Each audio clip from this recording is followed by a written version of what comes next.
All right, guys, hi. We are going to do a little run through on campaign finance because you didn't get to do the game today for fourth period, or maybe you just want to watch this to get a run through of what we did on the game once more. So, the main focus of what we have here is campaign finance.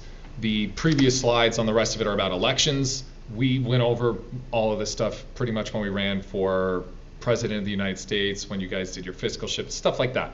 But if you want to go back over it and review it, totally welcome to do so. So I'm going to focus particularly on campaign finance and how it affects elections. First and foremost, we got to get a couple of things in line in terms of the words that are used for campaigns. First is hard money contributions. Hard money contributions is what we normally think of most of the time as average citizens about money that gets donated. It would be money that is going from one person directly to a candidate. You get a text message asking you to support a campaign, a candidate, whatever it might be, and that you would give money to that issue, to that person. Soft money, by contrast, is not money for a particular candidate, but money that goes to a party. That party can then use that money for electioneering, which is a word for activities geared towards winning an election in different ways that they see fit. It's not for a specific person. Then you have the FEC, the Federal Election Commission. It is the government agency that overlooks elections. We will talk about it in some detail in the next slide.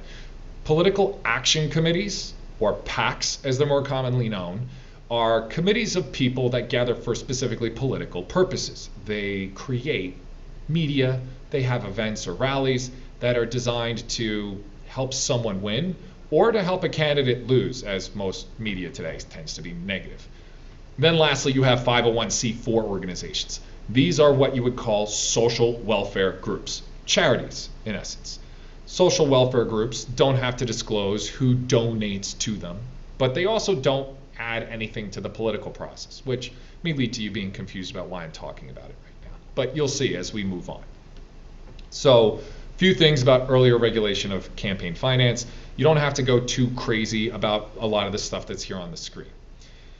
You need to know basically the FECA, the Federal Election Campaign Act. FECA went ahead and established certain rules that are regulated by the FEC. There was a court case that you don't need to know to such an extent. It's called Buckley v. Vallejo. Buckley v. Vallejo was used that made sure that the FEC was constitutional. It got rid of some provisions in the FECA and kept other ones. Mostly the things that it kept were the things that you can see now on this slide, is that it capped certain donations from individuals. So when you donate to a political campaign, the FECA established that there were hard money limits. When you donated, you could only give $3,300 to a candidate. You could give $5,000 to a PAC. And that was it for the election cycle. You could only give that much. And then once another election came along, you could then donate again, which is why, candidates for Congress and president are always campaigning for fundraising, because there's always another election coming along. 501c4s I already went over. Again, you could anonymously donate, but they cannot do anything politically. Then there was soft money contributions, and how it used to work was that you could donate unlimited amounts of money to, let's say, the Republican, the Democratic Party. And the Republican or Democratic Party could use that money for get out the vote activities, to host rallies, but not something that's for a particular candidate. So when you're giving money, you're giving it to the general philosophy of the party, not one person in particular. So this is normally how things had worked. Up through the 70s, up to 1992, soft money was not disclosed. It was just a sum of money that was given to the party. Now that changed with the first law that you need to know. In 2002, you have the BCRA, or the Bipartisan Campaign Reform Act. Now, as hard as it is to believe, this is Congress saying they want less money in politics. Yeah. And so in the BCRA, they said there's too much outside influence. There's all this soft money flowing into these parties, and it is changing the temper of our politics. So let's get rid of this cash. Let's get rid of the unlimited donations that are happening to parties and ballooning the coffers of these different organizations. And the idea was that people were unhappy about all the disclosed soft money contributions that had now been shown through the last 10 years, since 1992 to 2002. Those soft money contributions had to be disclosed now, and people got to see how much money was being given to parties. So to let the little guy have more of an ability to have their voices heard. We're going to get rid of these unlimited soft money contributions and then get back to the American people and what they donate. Now, it also established that PACs couldn't do political activities at a certain point in time, specifically a few months before the election. So this way, outside actors, PACs, couldn't influence elections right as the election was about to happen. They couldn't release something because, sometimes you have speech that gets out there and these outside entities might embellish a little bit. So anything that's going to be said in terms of the election right before the election has to be the candidate directly. Only the candidates are able to run ads and act in that point in time. That was until, as we move forward, we have the Roberts Court.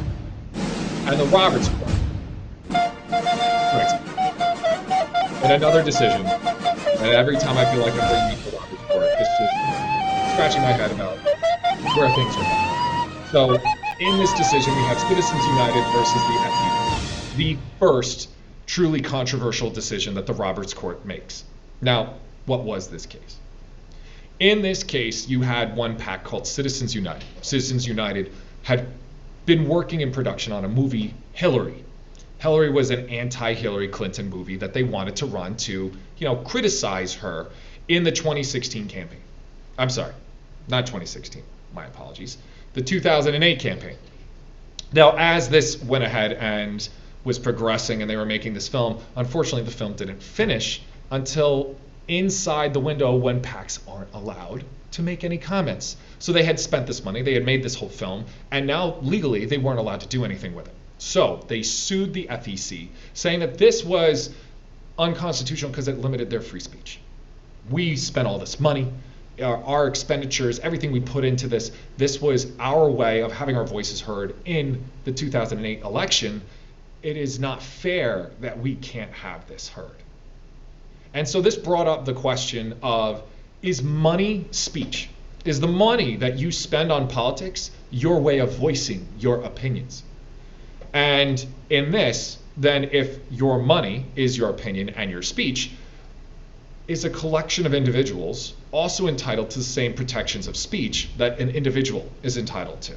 And in the Roberts Court, in a 5-4 decision, they decided that money is speech. Independent expenditures on politics is your voice in trying to influence the election. And since that speech isn't limited in that regard, that the money that you have isn't limited either. So individuals don't lose their freedom of speech once they enter a collective. So PACs have that protection of freedom of speech the same way an individual would. Now, all this sounds somewhat mundane, but what you have to think of is now this opens a door for a new way of fundraising for campaigns. This allows businesses and other organizations to contribute to political campaigns when they were not able to before. If you look back at the previous slides, we were talking about individuals donating to campaigns. And if you donated to a PAC, you had to donate it as an individual to that group, and there was a limit on that. But now, since money is speech, and speech is not limited, neither is the contributions that you can make to that campaign. So businesses and organizations as collectives of individuals now have the ability to donate money into politics, and that money can't be limited. Now, there are rules onto some of the things that they do, where in previous elections, as we saw here on the left, individuals could donate to PACs and candidates. That was limited to $3,300 and $5,000 per. But now you have businesses. Businesses can make these contributions, and those contributions are limited by the same amount as individuals. But a business has all of these people in it. It's not one person. So how are we going to then deal with a corporation which might have hundreds of employees being set to the same limits as a single individual person? Well, we should create a vehicle, thought the FEC and the Supreme Court, that allows businesses to now use this unfettered, unlimited free speech. Enter the super PAC. The super PAC is different than a PAC in that a super PAC can take unlimited amounts of money. It is not supposed to be connected with a campaign in any way, shape, or form. That would be illegal. Wink. And what I mean by that is a candidate could still have lunch with someone who's the head of a super PAC. They could have people on their staff who also work on a super PAC. As long as, you go to lunch with your friend and just have a nice congenial lunch with them, there's nothing illegal about that. I mean, how would we know what they talk about at that lunch? And also, if someone's running for national office and they go on stage saying that people should speak up about insert issue here, and they say that this is something that people should focus on, and you're a super PAC and you want that person to win, that would be a message right to you as a super PAC with unlimited amounts of campaign financing to go ahead and now make ads that focus on that particular issue. The candidate didn't coordinate with you. You just heard on national TV that's what they wanted. So there's some easy ways to get around this. The other thing that happens as well is that since organizations have that speech, it also includes 501c4s. Those charity organizations back in the beginning who don't contribute to politics, now they have the right to do that. And again, they have a little special caveat about the money that they get, is that they don't have to disclose who their donors are. So you can donate to a political campaign and never give your name now. You can just donate your money to a social welfare group, and that social welfare group will now donate money to a super PAC along the same lines as your views, and that money can't be traced back to you. This is what is called now in politics dark money. Money that we have no idea where that money comes from because it comes through 501c4 organizations, and legally we're not allowed to know who those donors are. And so you might be thinking, well, all right, Mr. Chilton, that sounds different. How does this affect elections overall? In 2008, in that election where they wanted to run Hillary the movie, all right, between Obama and Hillary at the time, and then eventually Obama wins the nomination and then runs against, it runs against Mitt Romney or McCain, and I can't remember which one it is, and I'm very, very sorry. It's Romney first. Someone's going to berate me about this later. Anyways, regardless, they raised $338 million total in that presidential campaign amongst all the parties. Now, these were all calculated expenditures. But as you're looking at this, and I'm showing you 2020, you might go, Mr. Chilton, okay, so there's only thousands of dollars there. So in those, it's not actually thousands of dollars. Those are millions of dollars. And in 2016, just 8 years later, it's $1.4 billion. $1.4 billion, 5 times the amount of money over what was at that time the most money ever contributed to presidential campaigns. So huge sum of monies now come into presidential elections, where now people go, why don't politicians care about our views?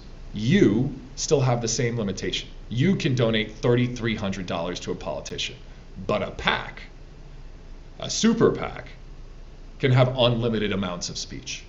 You have free speech as long as it's under $3,300 worth. But organizations, their speech is unlimited. So why do politicians not care so much necessarily about the issues that seem more relevant to ordinary workers? Well, that might be our answer.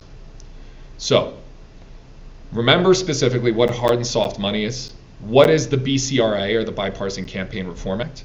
And then remember the impact of the Citizens United decision. That is an essential case for Unit 5. All right? You remember those things, you got what you need to for campaign finance. All right. Well, hope you guys enjoyed it. Have a great day.